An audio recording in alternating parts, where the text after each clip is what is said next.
Okay, hello and welcome everyone. In this video, we're going to think about the general theory of labor markets and what determines wages and compensation, with the goal of ultimately bringing this into thinking specifically about physicians' compensation.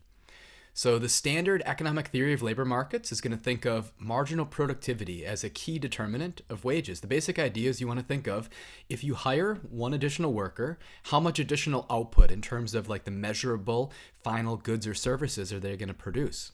That's called marginal product. And then that marginal product, that additional output that you get when you hire one more worker, has some market price, right? You could be able to sell this on the product market. And whatever is that market price, you then multiply by the marginal product, and that gives us the incremental value that hiring each additional worker gives us.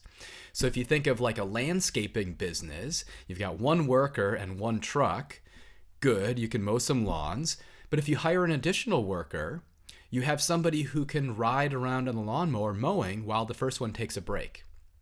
So hiring the second worker is going to contribute an additional amount of output. Maybe you can mow an extra lawn during the first person's break each day. Well, how much is the homeowner paying you for mowing that lawn? Whatever that is, that's the market price. Multiply that by the additional lawn, and that's the value of the marginal product, the marginal revenue product that the additional worker is getting you. It's that value, it's that marginal benefit to the firm that's going to be compared against the wage. And if the marginal benefit, if the value created by the worker exceeds the wage, you hire more workers. Otherwise, you hire fewer workers. And the optimal level of workers is where the marginal benefit of hiring a worker matches the marginal cost, or whatever is their wage or incremental compensation.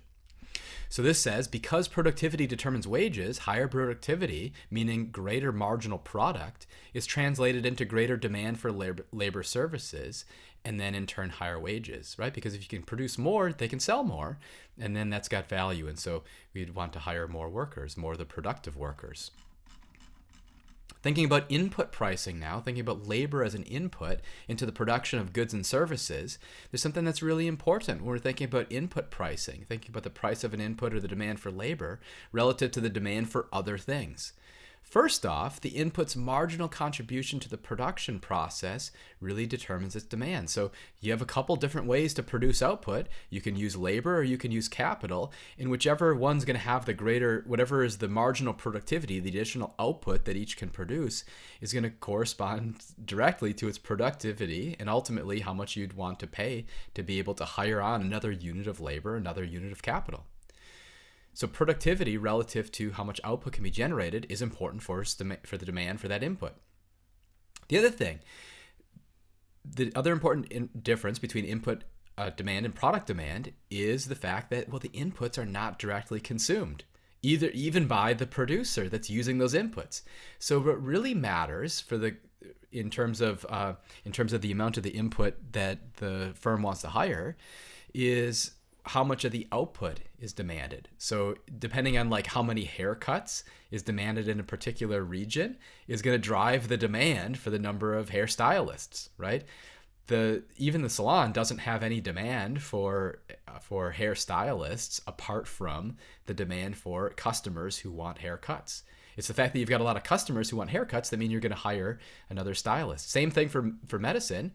If you have a lot of individuals who are seeking medical treatment for a particular condition, that's going to drive demand for physicians practicing in that area. So the fact is, demand for inputs, demand for labor is an input. Demand for inputs is derived from the demand for the final product.